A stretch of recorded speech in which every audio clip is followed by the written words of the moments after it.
Hello दोस्तों। दोस्तों क्या हुआ कि थोड़े दिन पहले एक न्यूज़ आ रही थी। मतलब जो कपल है वो हनीमून पे गया था मेघालय में और वहाँ से वो गायब हो गया।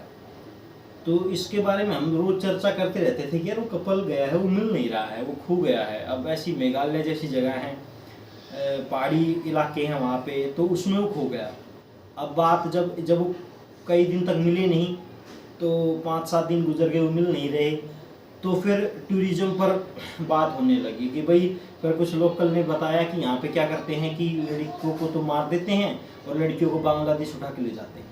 तो ऐसी कुछ न्यूज़ मैंने सुनी, हालांकि मैं ऐसा बोल नहीं रहा कि मैं कह रहा हूँ, पर बाकी ऐसी कुछ हमने जो आई, ऐसी सामने आई बातें, तो उसमें ऐसा कहा गया। तो थोड़ा डर लगा देख के। बाद में जब इस बात का खुलासा हुआ, क्योंकि फिर उसके बाद थोड़े दिन बाद लड़की की डेड बॉडी मिली, और फिर जब मिली तो उसमें पता चला कि जो लड़का है वो मर गया, उसके साथ एक जैकेट मिली जो शायद लड़की की होगी, और लड़की गायब है। तो इसके बाद फिर घर वालों ने मुहिम की कि भाई हमारी जो लड़की गायब हो गई है, लड़की की वाइफ, उसको ज़िंदा लेके आओ, उसको मतलब घर पहुंचाओ। ऐसा कुछ उन्होंने मुहिम चलाई और पर्चे वर्चे भी लगाए कि भाई जल्दी से हमारी बहू है वो घर आ जाए, ज़िंदा आ जाए, बेटा तो मर गया है, कुछ इस तरीके की बात हुई। लेकिन फिर पुलिस ने जब जांच शुरू की तो उसके बाद फिर चौंकाने वाली खबरें सामने आई, क्योंकि 3 एक्यूज़ जो हैं, मतलब 3 दोषी जो उसमें शामिल हो सकते हैं, संदिग्ध लोग, उसको गिरफ्तार किया गया। और फिर उनके जब बयान लिए गए तो एक और दोषी आदमी को गिरफ्तार किया गया। और फिर उसके बाद जो लड़की गायब हुई थी, सोनम, वो अपने आप पुलिस को फ़ोन किया। उन्होंने पहले तो अपने गाजीपुर में एक ढाबे पे जाके अपने मम्मी मतलब फैमिली के पास फ़ोन किया, उनको सारी बात बताई, फिर पुलिस को फ़ोन किया, पुलिस उसको आई और वहाँ पे उनको लेके गई।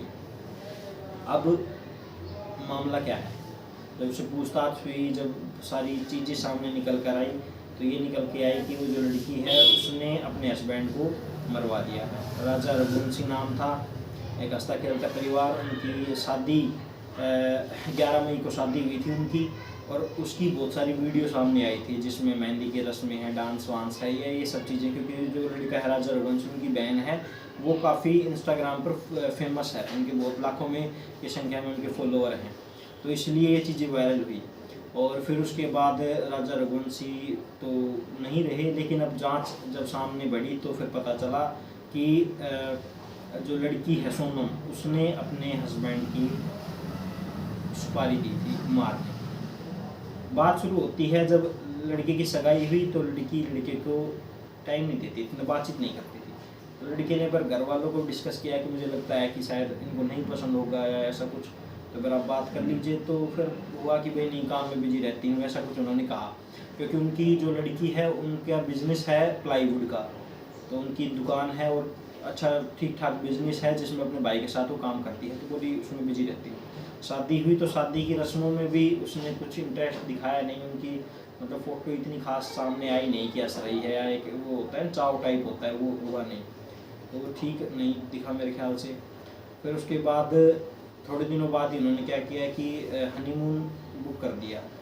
तो लड़की ने मना किया कि भाई क्यों जाना है अभी, ये वो। तो उन्होंने कहा नहीं नहीं, चलेंगे, पक्का चलेंगे मेघालय, और मेरी मनोकामना मैंने मान रखी है, वहाँ पे कोई कामाख्या माता का मंदिर है, वहाँ पे देखने चलेंगे मेघालय की। उन्होंने बुम्बल में टिकटें विकटें बुक कर दी हैं, चलो।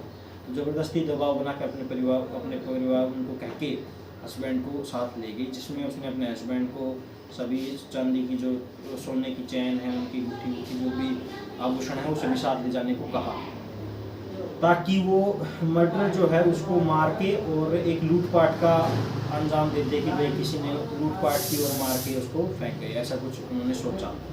तो अपने हस्बैंड को लेके गई वहाँ पे, और ऐसा भी सामने आया है कि उसने अपने हस्बैंड को टच भी खुद को नहीं करने दिया, और बोला कि जब तक माता के दर्शन नहीं हो जाएंगे तब तक हम कुछ करेंगे नहीं, ऐसा उन्होंने कहा। और व्रत भी उन्होंने किया था, जिस दिन उसको मारा था उस दिन भी उनका व्रत कुछ ऐसा था, और पवित्र व्रत माना जाता है। उन्होंने अपने सास से भी बात की थी कि मेरा व्रत है, उन्होंने कहा था मत रखो, लेकिन मैंने किया, ये वगैरह वगैरह।